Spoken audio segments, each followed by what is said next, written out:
Hello everyone, मेरा नाम है लव गुप्ता और आज इस वीडियो में हम देख रहे हैं soil and water conservation engineer. तो चलिए शुरू करते हैं। तो चलिए कंटिन्यू करते हैं design of straight drop spillway stealing machine.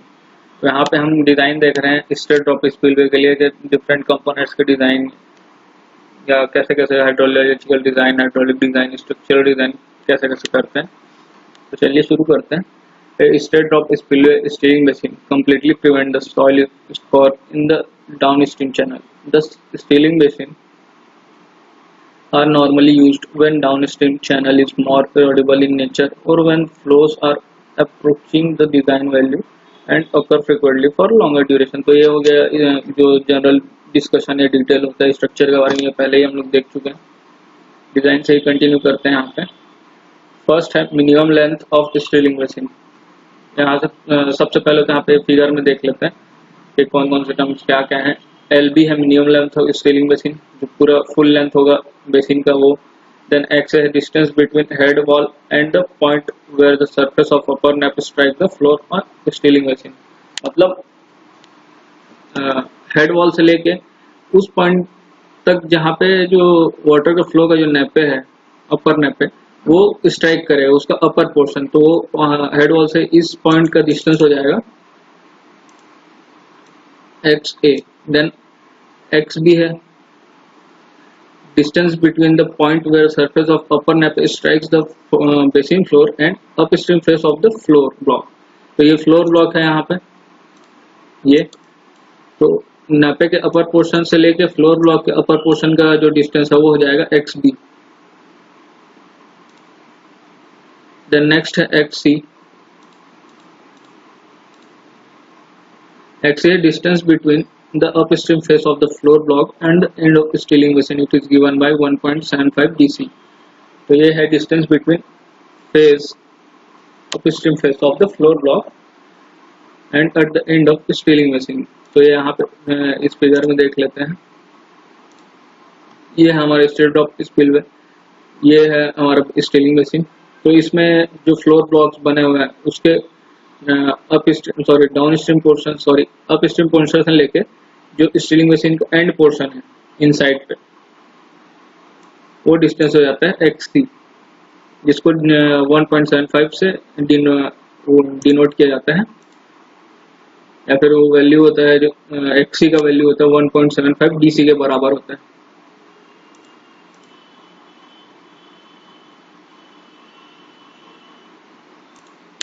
यहाँ पे DC है क्रिटिकल डेप्थ ऑफ फ्लो, ठीक है। अब XB की वैल्यू लेते हैं तो जनरली XB की वैल्यू जो है अप्रोक्सीमेटली 0.8 DC कंसिडर किया जाता है। तो यहाँ पे देखते हैं minimum length of stilling basin क्या हो जाएगा, पूरा लेंथ LB, तो XA plus XB plus XC is equal to LB। अब इसमें वैल्यू पुट करने पे जो LB की वैल्यू जो रिडक्शन होकर आएगी वो हो जाएगी XA प्लस 2.55 DC। ओके, तो ये हो गया फॉर्मूला हमारा minimum length of stilling machine के लिए। देन सेकंड है floor blocks design. Different parameter of floor blocks are given as under. तो हाइट ऑफ फ्लोर ब्लॉक हो जाता है, वो दिया जाता है 0.8 DC। जो डेप्थ है क्रिटिकल डेप्थ, हाइड्रोलिक जंप में जो हम लोगों ने पढ़ा है क्रिटिकल डेप्थ के बारे में, वो जो है वो बहुत नेसेसरी होता है किसी भी स्ट्रक्चर के डिजाइन के लिए, खासकर स्ट्रेट ड्रॉप के डिजाइन के लिए। तो सेकंड है width and spacing of floor block, इसको दिया जाता है 0.4 DC, विड्थ एंड स्पेसिंग दोनों के लिए 0.4 DC। However, variation of plus minus 0.15 DC from the above is also permitted। तो according to the situation, according to requirement जो है इसमें 0.15 घटाया बढ़ाया जा सकता है। देन थर्ड है the plan of floor block should be square. तो ये तो ऑब्वियस ही बात है, स्क्वायर ही रखा जाता है जो जनरली फ्लोर ब्लॉक्स को कंसिडर किए जाते हैं।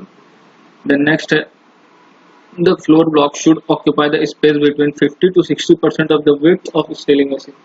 तो ये जो है नेसेसरी पॉइंट है, इसको कंसिडर किया जाता है डिजाइन के लिए कि फ्लोर ब्लॉक्स जो है वो स्टीलिंग मशीन के विड्थ का 50 to 60% जो एरिया वो कवर करे, ताकि अच्छी तरीके से जो फ्लोइंग वाटर का एनर्जी है वो डिसिपेट हो सके।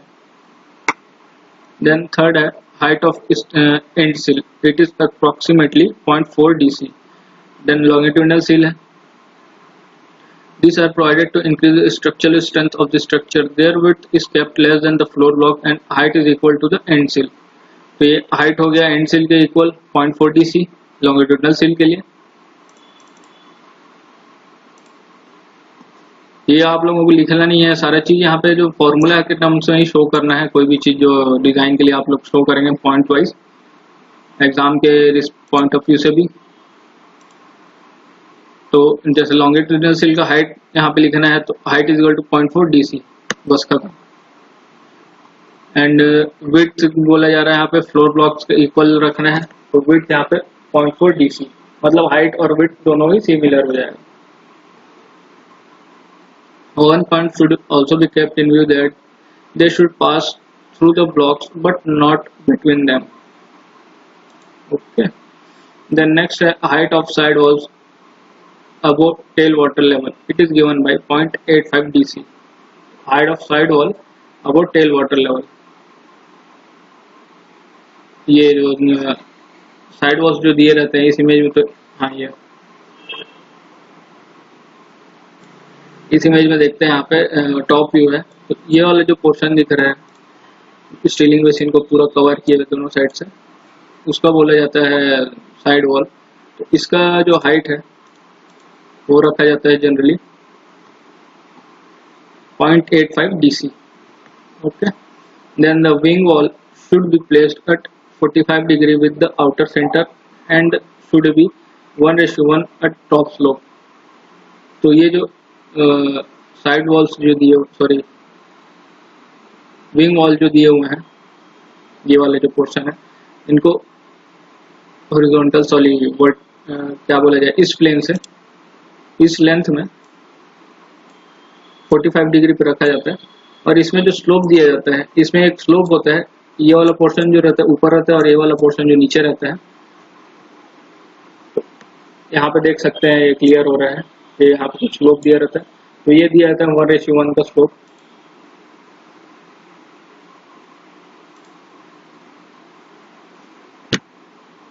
Minimum height of tailwater surface above the floor of a sealing machine should be 2.15 DC। तो जो वाटर पॉन्डिंग जो डेप्थ वहाँ पे क्रिएट होनी चाहिए फ्लोर ब्लॉक में स्टीलिंग मशीन के ऊपर, वो होता है 2.15 DC के equal. The next approach channel, it should accomplish that the following feature. First है should be in the level of crest of spillway। Second है the approach channel should have the bottom width equal to the notch of spillway at the head wall। Then third है the toe of the dike or toe of the side slope should intercept the floor of approach channel at the end of the spillway notch। And fourth है the approach channel must be protected by using stone or riprap or for the distance 2 times of the notch depth। तो ये सारी चीजें हैं जो approach channel के लिए, मतलब जिस चैनल में हमको स्ट्रक्चर क्रिएट करना है उसके लिए जो कंसीडर की जाती है, उस चैनल के लिए किसी सेक्शन के लिए जो डिजाइन किया जाता है वो रिक्वायरमेंट्स हैं। द नेक्स्ट है the provision of aeration space is not required if approach channel has been constructed as per above points. तो ये हो गया हमारा straight drop spillway design, stilling basin के डिजाइन हो गया स्ट्रेट ड्रॉप स्पिलवे का। Then next inlet design. Straight drop spillway के लिए डिफरेंट टाइप्स के इनलेट होता है, तो कुछ इनलेट्स के बारे में यहाँ पर डिस्कस किया गया है। फर्स्ट है box type inlet. This type of drop structure consist of box type inlet which is rectangular box. It is opened both from its top and down stream end। तो इस फिगर में देख सकते हैं ये जो पोर्शन है ये तो हेड वॉल एक्सटेंशन हो गया। ये सिंपल एक बॉक्स टाइप ओपनिंग दी जाती है इनलेट। यहाँ पे देख सकते हैं साइड व्यू पे किस टाइप का स्ट्रक्चर क्रिएट किया गया। सिर्फ डायरेक्ट एक बॉक्स क्रिएट किया गया और एक साइड से पूरा ओपन है और अपर साइड से पूरा ओपन रखा गया है। The box type inlet are particularly useful where a long crest length is required to keep the head on the crest low। Second है जो मतलब बॉक्स टाइप इनलेट के रिक्वायरमेंट्स या फिर इसको कहाँ पे कंस्ट्रक्ट किया जाना चाहिए वो बात हो रही है यहाँ पर। तो फर्स्ट हो गया कि length of crest is required to keep the head on the crest लो। देन सेकेंड है the downstream channel is so narrow that straight drop spillway of equivalent crest length cannot be constructed. Then third one है drops ranging from 0.6 to 3.5 metre. तो इसका ये क्या बोला जाए limitations भी हैं और necessities भी हैं. They are also used to serve as a tile outlet structure in case of drainage works, which permit the surface water to enter the drainage ditch without eroding the head end of the adjacent line. ये हो गया. Then next inlet design के लिए formula use किया जाता है जो generally सभी स्ट्रक्चर्स में होता है. जनरली जो है रेशनल फॉर्मूला यूज किया जाता है रन ऑफ कैलकुलेट करने के लिए. यहाँ पे दिया गया फॉर्मूला 3.43 LH की पावर 3/2. तो ये इनलेट डिजाइन का मतलब ये है स्पिलवे डिजाइन के लिए. अब स्पिलवे डिजाइन बेसिंग हो सकता है कि वो वी नॉच हो या ट्रापेजोइडल हो या रेक्टेंगुलर हो. तो इसके बारे में हम लोगों ने देख चुका है वियर एंड फ्लूम्स के अंदर में. वियर के अंदर में जो डिफरेंट टाइप्स के वियर होते हैं उसी का फॉर्मूला यहाँ पे यूज किया जाता है. और वो चीज बेस करता है कि कौन सा स्पिलवे हम यूज करते हैं, कौन सा स्ट्रक्चर जो है यूज कर रहे हैं, लाइक वी नॉच यूज कर रहे हैं, रेक्टेंगुलर कर रहे हैं, ट्रापेजोइडल कर रहे हैं. तो उसी का फॉर्मूला यहाँ पे लिखना है. ये वाले फॉर्मूले को आपको इग्नोर करना है क्योंकि यहाँ पे जनरली जो है रेक्टेंगुलर स्पिलवे का यूज किया जाता है, रेक्टेंगुलर वियर का यूज किया जाता है. तो उसी का फॉर्मूला यहाँ पर आपको लोग को लिखना है रेक्टेंगुलर फॉर्मूला में, रेक्टेंगुलर वियर का फॉर्मूला. ओके, तो ये हो गया. देन नेक्स्ट है outlet design. The outlet design of box inlet drop spillway is based on the critical depth of flow in the straight section and at the end seal. The design procedure is described below.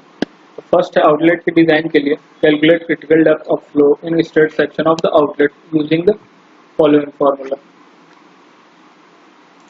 तो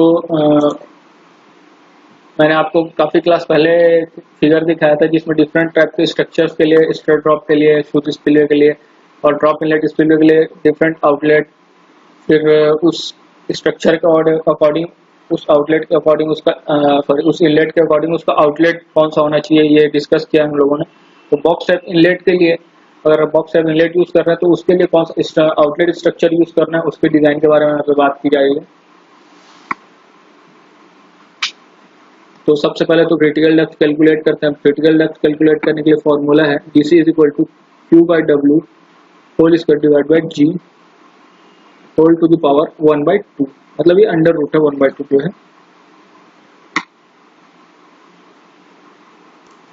यहाँ पे W जो है वो width है box type inlet का, या फिर इसको एक और चीज भी बोला जा सकता है हेड वॉल ओपनिंग.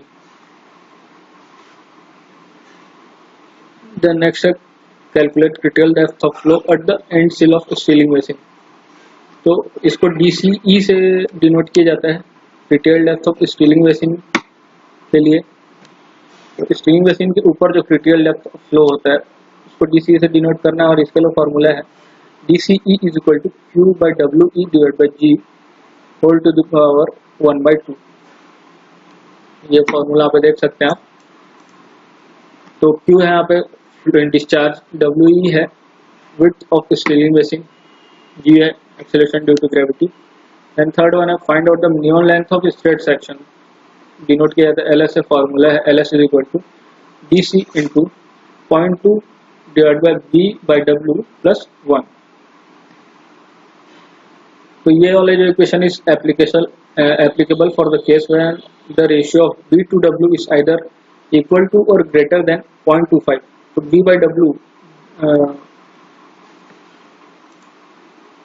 B/W का जो रेशियो है वो आइदर इक्वल टू और ग्रेटर देन हो सकता है 0.25. That is B/W is greater than or equal to 0.25. A greater length of the section is used for highway crossing. Then next है calculate minimum length of stealing machine. Denote किया जाता है LB से. इसके लिए formula LB is equal to L/2B plus W. हाँ तो sorry यहाँ पे B है हमारा ब्रेड्थ बोला जाए, ब्रेड्थ ऑफ इनलेट मतलब या फिर लेंथ भी बोल सकते हैं. लेंथ वाइज इसको साइड व्यू से देखा जा रहा है तो इनलेट का जो पोर्शन का जो लेंथ है उसको 20 से डिनोट किया जा रहा है. ठीक.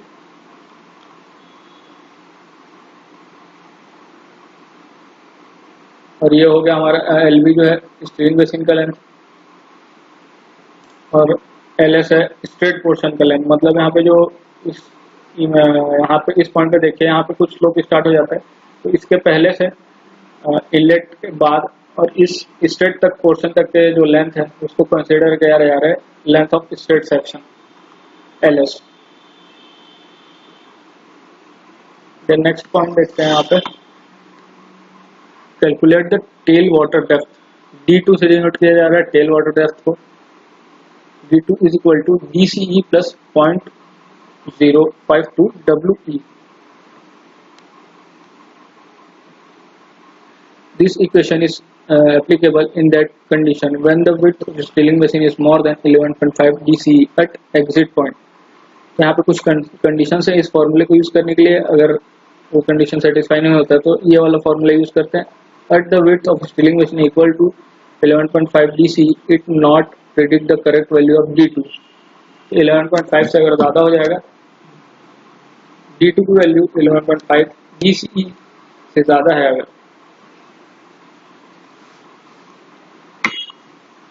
तो यहाँ पे D2 के लिए फॉर्मूला ये रिड्यूस हो जाता है, D2 is equal to 1.6 DCE। ये चीज़ें आप लोगों को ध्यान रखनी है न्यूमेरिकल्स के लिए भी, डिज़ाइन के लिए, और यहाँ जब थ्योरी एग्जाम में भी डिज़ाइन इसका आता है तब की केस में। Then calculate the height of end sill. Height of end sill को डिनोट किया जाता है F से, फॉर्मूला है F is equal to D2/6। Then next है height of longitudinal sill is the same to the height of end sill, the other detail of it are also mentioned below। End sill के लिए, sorry longitudinal सिल के लिए details हैं। Height तो इसमें भी सेम है एंड सिल के जैसा ही। पॉइंट्स यहाँ पे कुछ, they should not be provided when side walls of stilling basin are parallel. तो लॉन्गिट्यूडिनल सिल जो है वो नेसेसरी नहीं होते हैं। सेकंड है the centre pair of longitudinal sill should originate at the end of the box inlet and extend through the straight section of stirling basin to the end sill। Then third है when WE is less than 2.5 W, the only longitudinal sill should be provided, which should be at a distance of P varying from W/6 to W/4 each side of the center line। तो longitudinal sill के लिए ये कुछ conditions है कि वो चाहिए तो क्यों चाहिए और कितना उसका distance रखना चाहिए।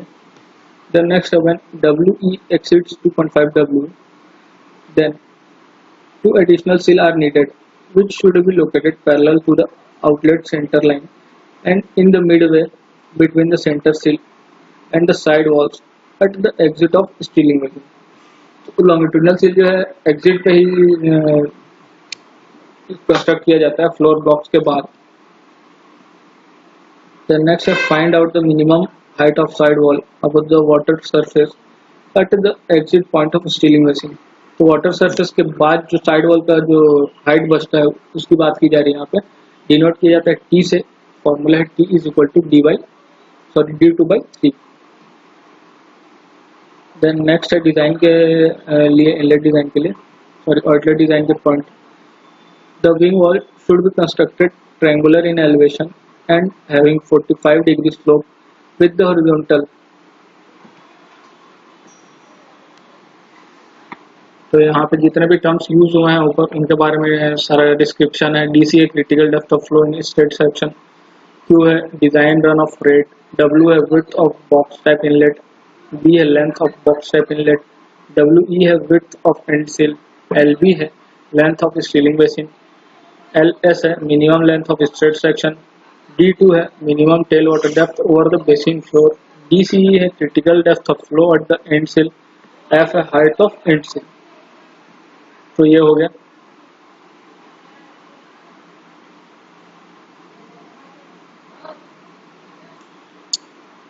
तो यहाँ आज के लिए इस वीडियो में बस इतना ही। नेक्स्ट वीडियो में मिलते हैं। वैसे थैंक यू।